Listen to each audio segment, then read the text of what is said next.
Unified pension scheme यानी UPS का विरोध लगातार कर्मचारियों के द्वारा किया जा रहा है और कर्मचारी इसको लेकर काफी ज्यादा रोष में नजर आ रहे हैं। कर्मचारियों का साफ तौर पे यही कहना है कि जब तक अब पुरानी पेंशन बहाल नहीं हो जाती तब तक ये आंदोलन और तेजी से बढ़ता ही जाएगा, ना कि आंदोलन में कोई कमी देखने को मिलेगी। लगातार देखने को मिल रहा है कि एनएमओपीएस के अंतर्गत तमाम तरह के कार्यक्रम चलाए जा रहे हैं। कहीं पे कोई ज्ञापन पत्र सौंप रहा है तो कहीं पे क्रमिक अनशन हो रहा है, तो कहीं पर हस्ताक्षर अभियान हो रहे हैं, तो कहीं पे संभागीय बैठकें हो रही है। और ऐसे में देखने को मिला कि बिहार में 24 तारीख से ही लगातार वहां पे कार्यक्रम किए जा रहे हैं जिसमें हस्ताक्षर अभियान किया जा रहा है। आने वाले बजट सत्र में वहां पे क्रमिक अनशन भी किया जाएगा। कर्मचारियों का साफ तौर पे यही कहना है कि ये एक बहुत सही मौका है सरकार को ये जताने का कि यूपीएस और एनपीएस बिल्कुल भी कर्मचारियों के हित में नहीं है। कर्मचारियों की एकमात्र मांग पुरानी पेंशन है और पुरानी पेंशन सरकार को बहाल करनी ही पड़ेगी। इस वजह से जो कर्मचारी है केंद्र सरकार के साथ साथ राज्य सरकार से भी पूरी विनम्रता के साथ अनुरोध कर रहे हैं कि सरकार जल्द से जल्द पुरानी पेंशन को बहाल कर दे, जिस वजह से इन कर्मचारियों के जीवन में भी खुशियां आ सके। और जो कर्मचारी इतने लंबे वक्त से लगातार एनपीएस और यूपीएस का विरोध करते आए हैं, इसके लिए आंदोलन करते आए हैं, वो आंदोलन खत्म किया जा सके। आपको बता दें कि 1 अक्टूबर 2023 की जो महारैली थी, वैसे ही एक कार्यक्रम करने की पूरी तैयारी एनएमओपीएस की तरफ से की जा रही है। कहा जा रहा है कि अप्रैल में ही एक बड़ा आंदोलन देखने को मिल सकता है दिल्ली के अंदर, जिसमें एनएमओपीएस के अंतर्गत तमाम कर्मचारी शामिल होंगे, या यूं कहे कि लाखों की संख्या में कर्मचारी दिल्ली पहुंचेंगे और सरकार के सामने विरोध प्रदर्शन करेंगे, सरकार के सामने अपनी मांगों को रखेंगे और जताने का प्रयास करेंगे कि यूपीएस और एनपीएस महज एक छलावा है इन कर्मचारियों के साथ, बल्कि पुरानी पेंशन जो है ये कर्मचारियों के भविष्य के लिए काफी अच्छी है और कर्मचारियों का भविष्य महज ओपीएस से ही ठीक रह सकता है, या यूं कहे कि सुरक्षित रह सकता है। अब देखना ये होगा कि जो अप्रैल में एक बड़ा कार्यक्रम किया जाएगा राष्ट्रीय अध्यक्ष विजय कुमार बंधु के नेतृत्व में, उस कार्यक्रम का क्या कुछ परिणाम निकल कर आता है और जो राज्य में कार्यक्रम किए जा रहे हैं उस कार्यक्रम से राज्य सरकार के ऊपर क्या कुछ असर पड़ता है। इस विषय पर अटल टीवी की टीम ने बातचीत की एनएमओपीएस बिहार राज्य सदस्य संतोष से, उनका क्या कुछ कहना था इन सारी चीजों पे आप भी सुनिए। संतोष जी, आपका हमारे चैनल अटल टीवी पे बहुत बहुत स्वागत है।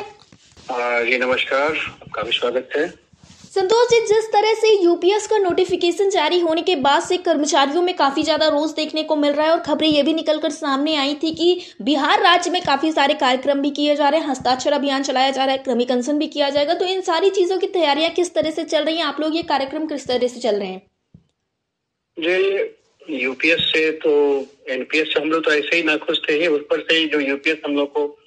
नोटिफिकेशन आया है इससे तो और भी आक्रोश पैदा हो गया है राज्य के या केंद्र के सभी कर्मचारियों के भी। जी, बिहार में हम लोग 24 जनवरी से लेकर 12 फरवरी तक हस्ताक्षर महाअभियान चला रहे हैं जी, इसमें जो बिहार के सभी विभागों के जो एनपीएस से पीड़ित जो जितने भी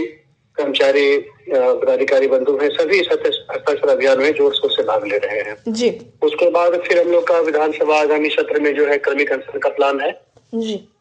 इसी रूप में हम लोग जो आगे बढ़ने का प्रयास कर रहे हैं जी। संतोष जी, हमारी बातचीत हुई थी इन सारी चीजों में तमाम पदाधिकारियों से जो एनएमओपीएस से जुड़े हुए पूरे देश के जितने भी राज्यों में कर्मचारी हैं और पदाधिकारी, उन सबसे बात हुई तो सब कहीं यही कहा जा रहा है कि जो दिल्ली में एक बड़ा प्रदर्शन किए जाने की तैयारी, इस बार का प्रदर्शन 1 अक्टूबर वाली जो रैली हुई थी 2023 की, उससे भी बड़ी होने वाली है और इसको लेकर कर्मचारियों में काफी ज्यादा जोश देखने को मिल रहा है। आपका क्या कुछ कहना है उस बड़े कार्यक्रम को लेकर जो दिल्ली में किया जा रहा है विजय कुमार बंधु के नेतृत्व में?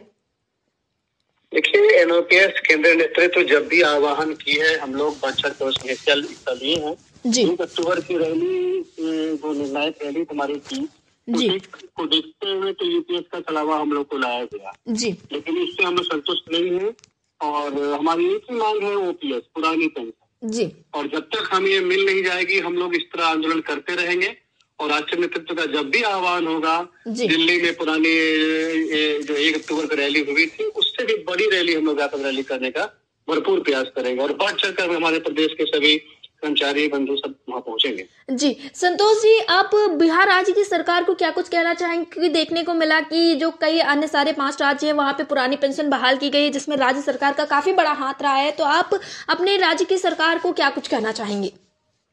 हम राज्य सरकार से विनम्रता अनुरोध पहले भी करते आ रहे हैं, आगे भी करते रहेंगे जी। हम माननीय मुख्यमंत्री से यही विनती करते हैं कि जो एनपीएस या यूपीएस जो भी है वो कर्मचारियों के हित में नहीं, तो इन कर्मचारियों के लिए राज्य के हित में नहीं, क्योंकि सारा पैसा हम लोग का सब पार्टियों के पास जा रहा है और राज्य सरकार का भी सारा जो जितना जो कंट्रीब्यूशन है सारा पार्टी के माध्यम से वो दूसरे